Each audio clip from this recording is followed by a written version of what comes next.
네, 안녕하세요. 큰바이군입니다. 2월 19일 주요 테마 같이 한번 살펴보도록 하겠습니다. 제가 지난주, 이번 주는 되게 많이 쉬었죠. 사실 장이. 그래서 월, 화, 수 쉬고 오늘 목요일인데 네, 코스닥, 코스피 할 것 없이 상당히 큰 폭으로 올라가서 지금은 코스피는 5,700을 바라보고 있는 상황이고 역시 코스닥도 1,200을 바라본다라고 하긴 좀 그렇지만 어쨌든 1100에서 1200 중간 이상 가 있으니까 1200을 바라본다라고 표현할 수 있을 것 같습니다. 뭐 증권주는 상법 개정과 관련해서 많이 오를 수 있다라고 지난주 테마 정리하면서 말씀을 드렸었는데 아니나 다를까 굉장히 강력하게 증권주들이 많이 올랐습니다. 그죠? 증시가 급등한다라는 거 하고 그 다음에 상법 개정이 되면서 자사주와 지주사 그리고 금융주가 오를 것이다라고 하는 그 두 가지가 겹쳐지면서 상당히 많이 올랐죠.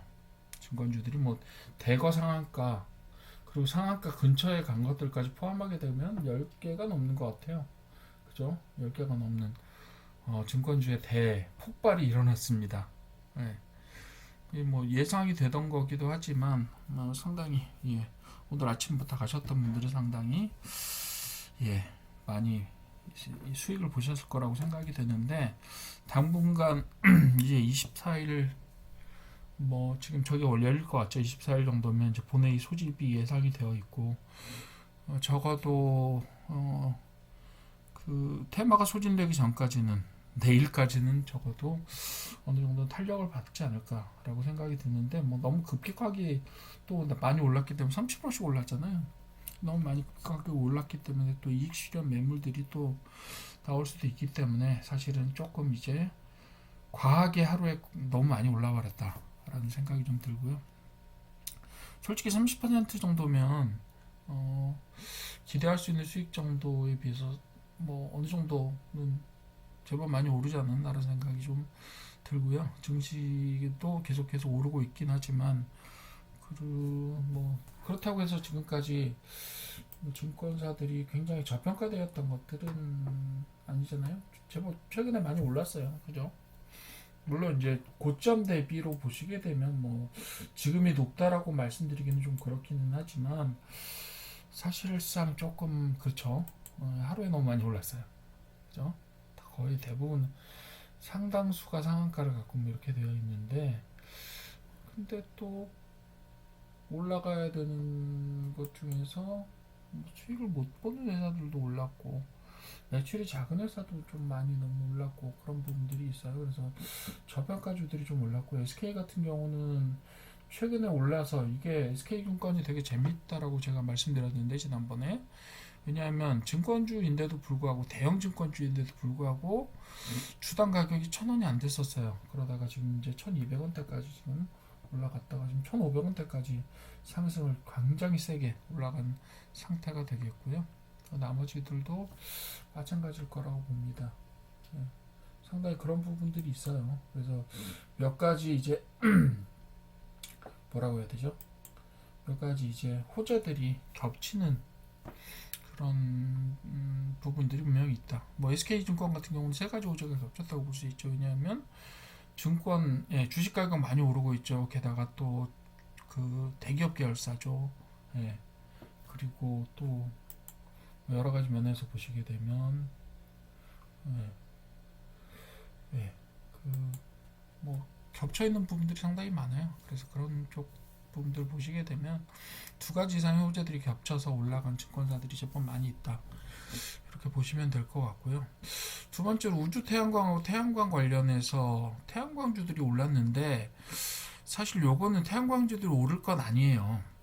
선익 시스템 오른 거는 조금 이해가 가긴 하는데 왜냐하면 선익 시스템은 대표적으로 우주항공주로 분류가 되기도 하지만 기본적으로 OLED 관련주란 말이에요. 그래서 선익 시스템 뭐 올라갔다고 해서 이해가 안 가는 건 아닙니다. 그리고 최근에 선익 시스템 굉장히 실적 자체가 어마어마하게 증가했단 말이에요. 거의 매출액이 5배 가까이 되고 영업이익이나 영업이익 같은 경우도 거의 뭐 10배 가까이 올랐습니다.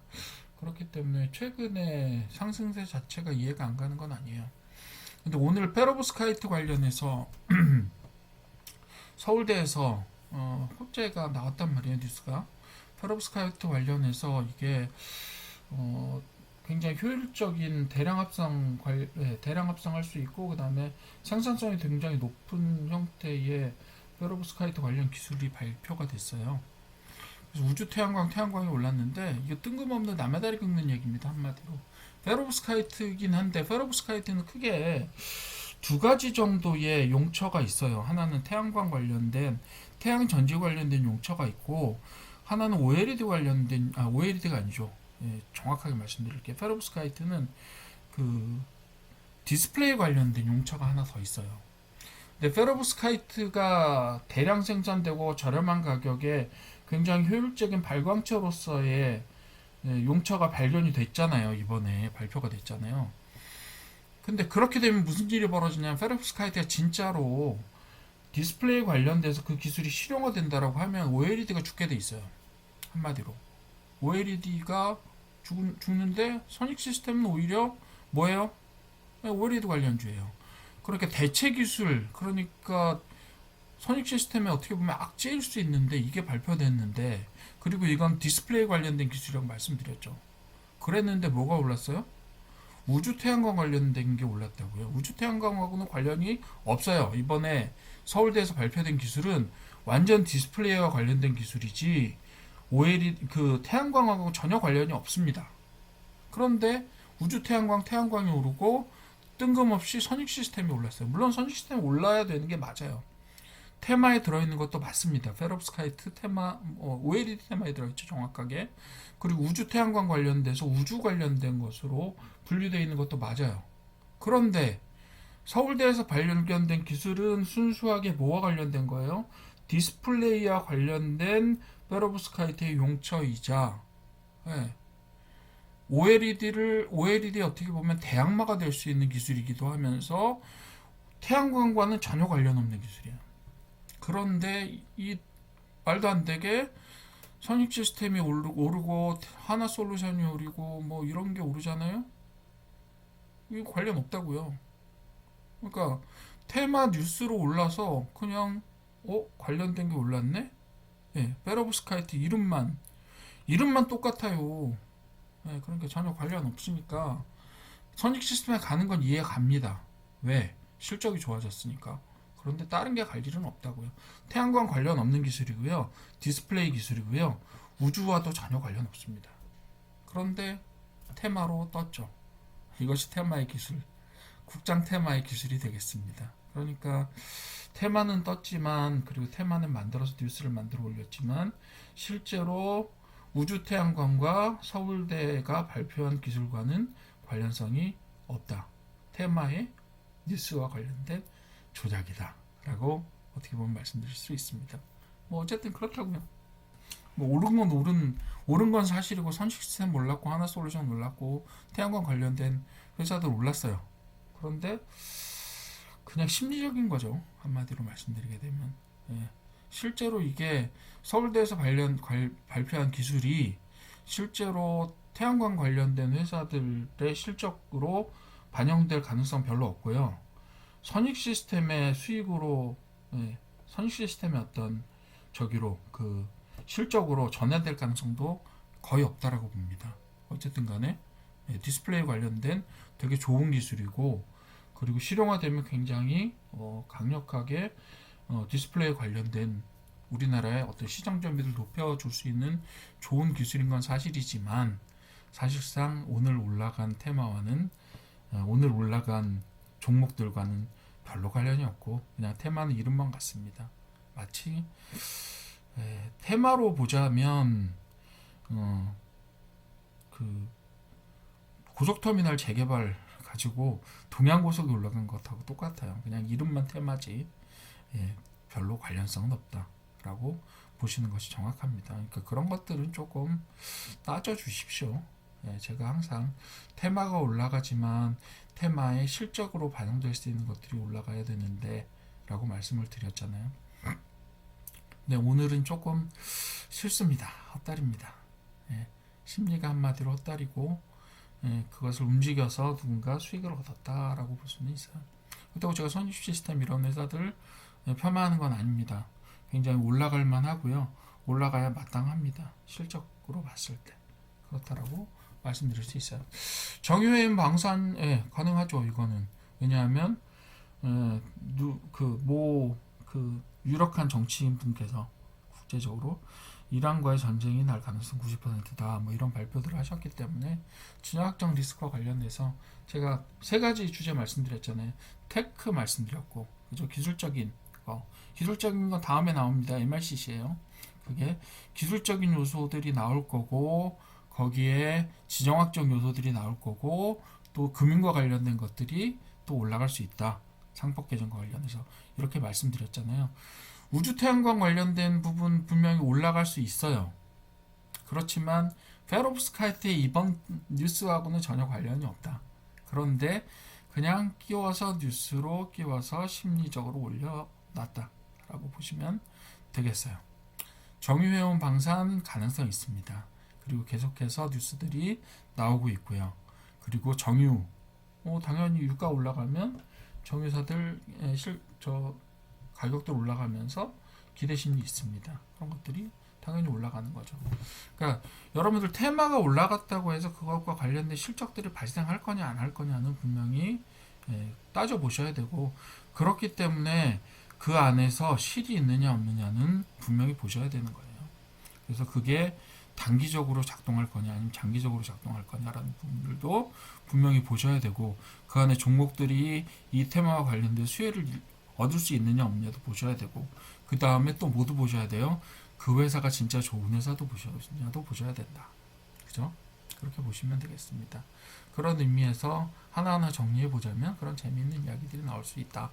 이렇게 보는 거예요. MLCC는 진짜입니다. 무라타라고 하는 MLCC의 전 세계에서 거의 반의 50% 정도의 시장 점유율을 가지고 있는 회사가 자 우리가 주문을 받아보니 AI 서버용 MLCC를 주문을 받아보니 우리가 생산할 수 있는 것보다 수요량이 2배 정도 많다라고 발표를 했어요. 이건 전 세계적으로 아마도 D램처럼 그렇게 작동을 하게 될 것 같아요. 그래서 전체적으로 MLCC 즉 적층 적층 컨덴서라고 보시면 돼요. 되게 여러 층을 쌓아서 만드는 컨덴서고 굉장히 고급 기술이 들어가는 전자부품 기술입니다. 그리고 자동차에 주로 많이 들어가요. 자동차에 주로 많이 들어가고 그리고 서버에도 들어갑니다. 그래서 전 세계의 60% 정도를 아시아권에서 가지고 있어요. 우리나라, 일본, 대만이 가지고 있고 나머지 한 3-40% 정도를 유럽에서 가지고 있습니다. 그렇긴 한데 어쨌든 무라타라고 하는 회사가 거의 대부분 그리고 삼성전기가 한 20%에서 25% 사이를 가지고 있어요. 전 세계에서. 그래서 삼성전기는 당연히 그것의 수혜주가 될 거고요. 사막 콘덴서는 특수한 니치 마켓으로 한 1%, 2% 정도 시장 점유율을 가지고 있는 걸로 알고 있어요. 실제로 매출이 그렇습니다. 그리고 나머지 그것과 관련된 공급망 회사들도 분명히 수혜를 입을 수 있을 거라고 생각이 들고요. 삼성전기 당연히 앞으로 수혜 입을 겁니다. 물론 무라타라고 하는 세계 컨덴서 시장, 그 MLCC 시장을 지배하는 회사 그렇게 말하고 있고요. 그 삼성전기도 당연히 수혜를 입게 될 겁니다. 물론 이제 그게 어느 정도 시차를 두고 실적이 발생할 거냐라는 그 정도의 문제들이 있을 뿐이죠. 리스크는 거기에 있습니다. 그리고 핵융합하고 초전대체 관련돼서 과기정통부가 2035년까지 초전대체 자립을 하겠다라고 이야기를 했고 이거는 초전도체는 당연히 저기와 핵융합하고도 관련이 있겠지만 핵융합 기술은 사실상 굉장히 시간이 많이 걸리는 기술이에요. 빨라도 실용은 2040년입니다. 그렇기 때문에 핵융합에 직접적으로 쓰이기 때문에 이것이 실적을 낼 거다라기보다는 핵융합 관련된 것보다는 실용화에 관련해서는 초전도체 기술은요.